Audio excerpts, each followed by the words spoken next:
अस्सलाम वालेकुम। मेरा नाम डॉक्टर शहबाज अहमद काजी है।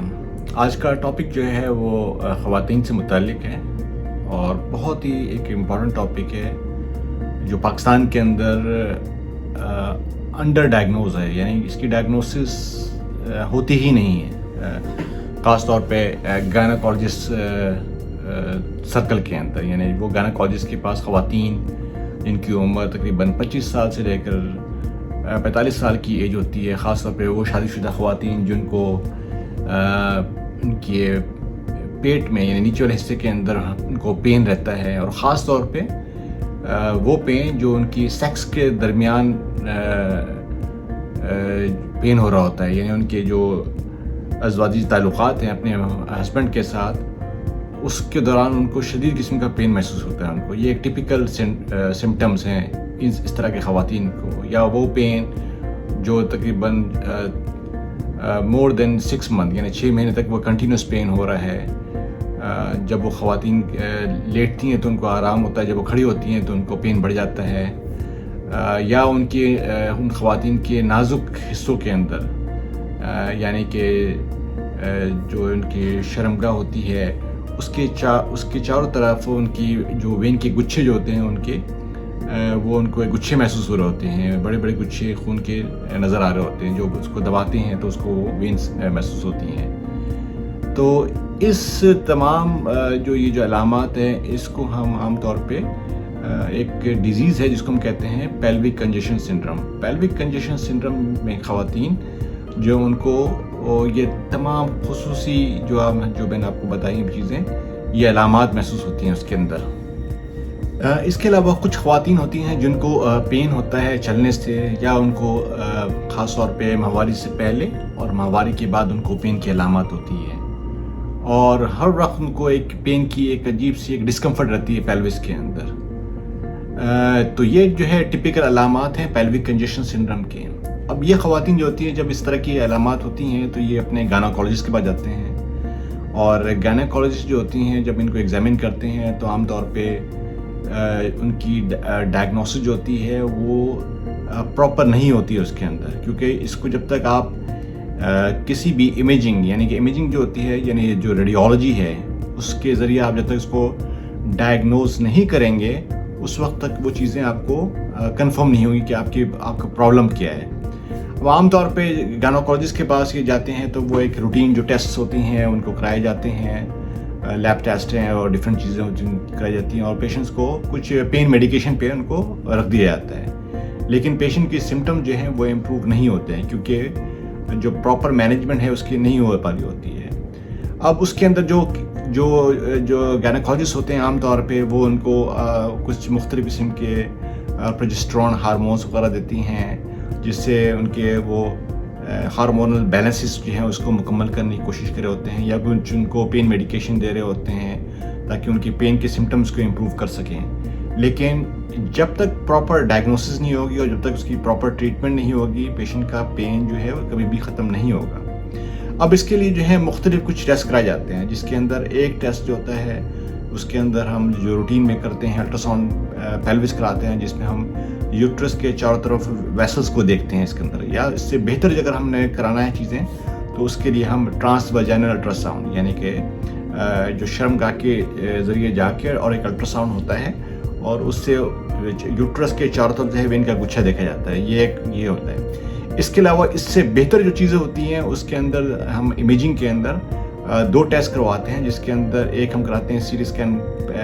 पेल्विस विद कॉन्ट्रास्ट, और उससे भी जो बेहतर जो होता है जो बेस्ट इमेजिंग मोडेलिटी होती है वो MRI होती है, MRI पेल्विस विद कॉन्ट्रास्ट।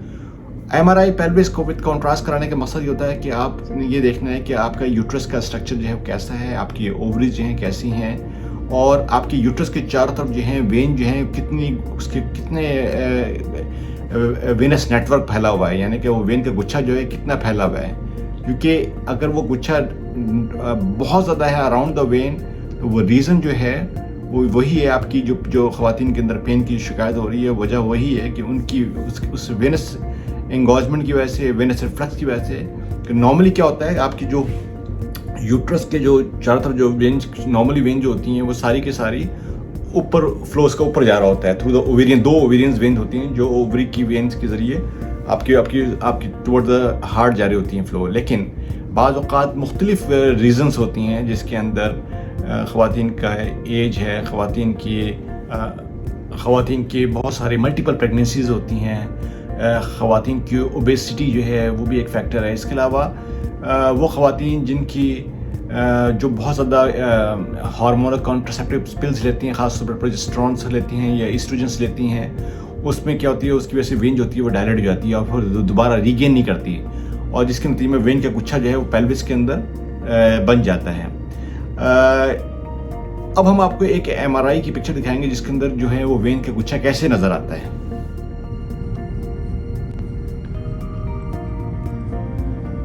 अगर आप ये देखें कि ये खातून की जो है ये बच्चेदानी है, और ये सारे का सारा बच्चेदानी के जो रहम है उसके चारों तरफ ये वेन्स के गुच्छे बने हुए हैं। सारे के सारे वेन्स भरी पड़ी हैं इनकी चारों तरफ। अगर आप देखें MRI के ऊपर ये सारी के सारी वेन के गुच्छे हैं जो रहम जो बच्चेदानी है उसके साइडों के ऊपर है,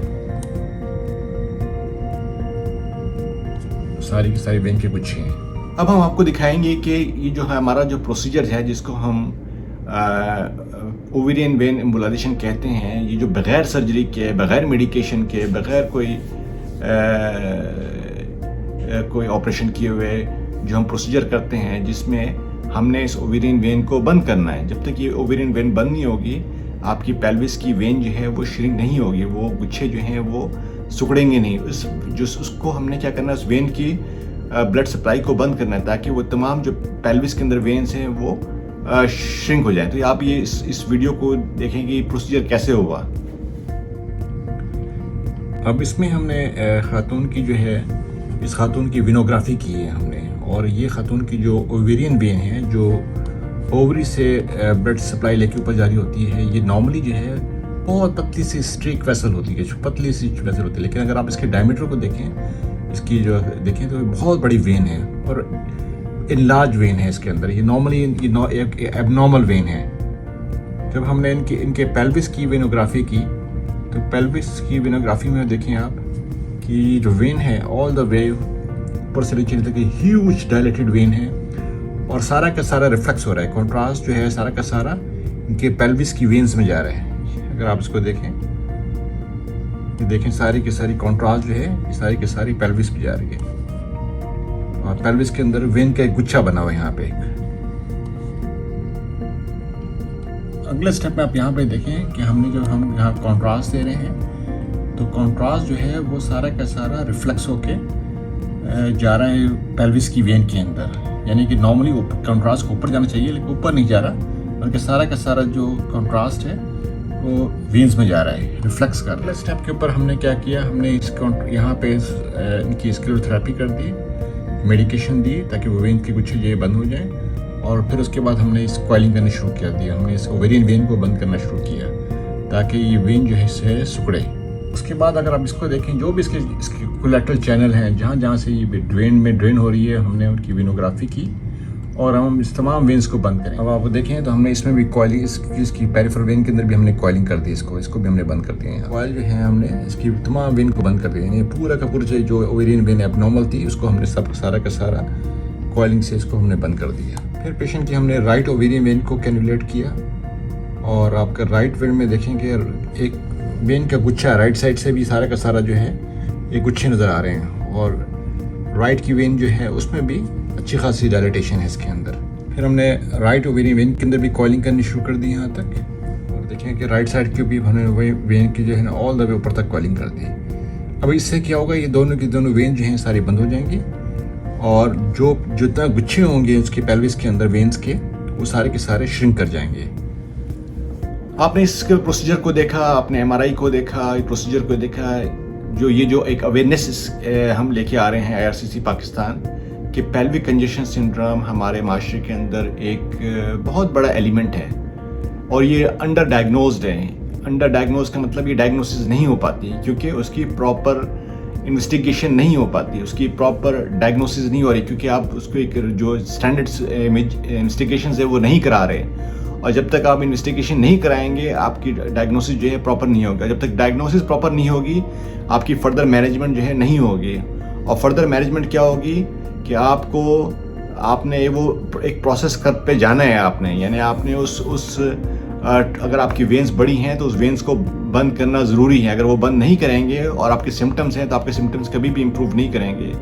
तो IRCC पाकिस्तान क्या कर रही है, पाकिस्तान के अंदर इस पेल्विक कंजेशन सिंड्रोम को एक अवेयरनेस स्कीम लेके आ रही है, जिसके अंदर ख़वातीन को ये पता होना चाहिए कि पेल्विक कंजेशन सिंड्रोम जो है एक बीमारी है जिसमें पेल्विस के अंदर जो वेन्स होती हैं ख़वातीन की मुख्तलिफ वजूहात के नतीजे के अंदर उनका एक नेटवर्क बन जाता है, एक गुच्छा बन जाता है अराउंड द यूट्रस के, यानी यूट्रस के चारों तरफ, जिसके नतीजे में पेशेंट्स को पेन होता है, डिस्कम्फर्ट होता है जो रूटीन मेडिकेशन से नहीं डिज़ॉल्व होता। और ख़ास तौर पे उनकी जो अज़वाजी ज़िंदगी होती है उसमें सेक्सुअल लाइफ के अंदर उनको पेशेंट्स को ख़वातीन को पेन महसूस होता है, जिसके नतीजे में अगर आप कोई भी हार्मोनल ट्रीटमेंट लेंगे उससे पेन जो है वो कभी भी क्योर नहीं होगा। उसके लिए प्रॉपर जो है एंडोवैस्कुलर मैनेजमेंट जो है वो कराना ज़रूरी है, जिसके नतीजे में उस वेन को जब तक श्रिंक नहीं करेंगे, उसको एम्बोलाइज नहीं करेंगे, उसको बंद नहीं करेंगे,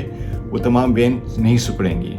और ये जो है IRCC पाकिस्तान के अंदर इस चीज़ को अवेयर करा रही है ख़वातीन के अंदर के लोगों को, ख़वातीन को पता होना चाहिए कि ये एक मसला है जो उनकी प्रॉपर डायग्नोसिस होनी चाहिए और प्रॉपर ट्रीटमेंट होनी चाहिए। अगर आप हमसे रब्ता करना चाहते हैं तो हमारे सोशल वेबसाइट पे हमसे रब्ता कर सकते हैं। हमारे कोऑर्डिनेटर आपको गाइड करेंगे पेल्विक कंजेशन सिंड्रोम के बारे में। शुक्रिया।